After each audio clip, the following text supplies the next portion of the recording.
Muhammad, let Yes. me go ahead and break down what Gabe said to you. Yeah, because I You're, didn't no, prepare you that. did. You did. But let me just break it down for him because, again, I'm not being rude. We've seen from previous messages his English is not great, and I'm not saying that to be horrible, but we might need to break it down a little bit more.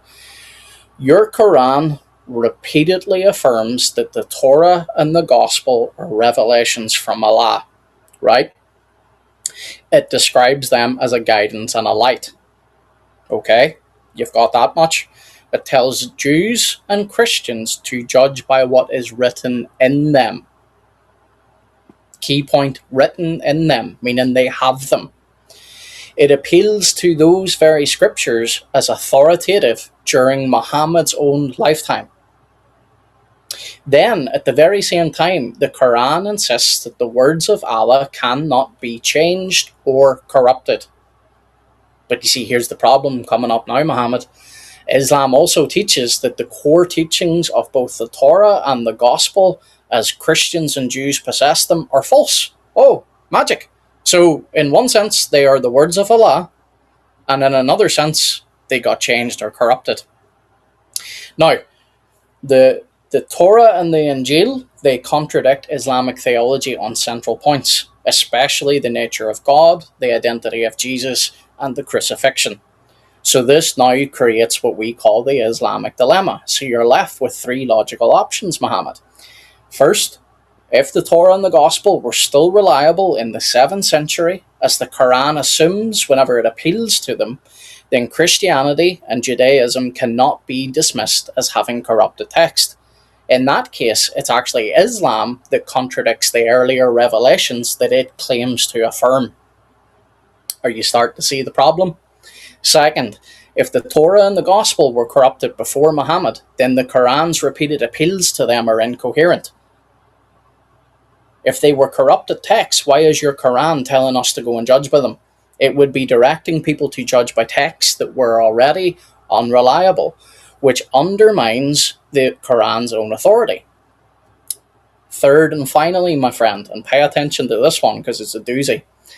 If the Torah and the Gospel were corrupted before Muhammad, then the Quran's repeated appeals to them, again, is incoherent. But more importantly, you have to explain how every existing manuscript tradition of the Bible across the entire world, geographic regions, was altered all at one time. There's no historical record of it. Islam has no way of providing such evidence. There is no evidence for such a coordinate corruption of our texts. So you have a problem. Here's your dilemma. Islam must choose between affirming the Torah and the Injil or undermining itself. Or does it reject the Bible, which also then contradicts the Quran's own claims about earlier revelation? You can't have both. So if our scriptures are still true, Islam is false. If our scriptures are corrupted, Islam is still false because it appeals to the Torah and the Injil and tells us to judge by them. This is why you see your dawah guys, they are going to run, they're going to hide. They don't answer the Islamic dilemma because they can't answer the Islamic dilemma. Instead, they make vague claims of corruption, but they don't provide any historical or textual evidence, Muhammad. So look, it's a logical conclusion. You have a dilemma.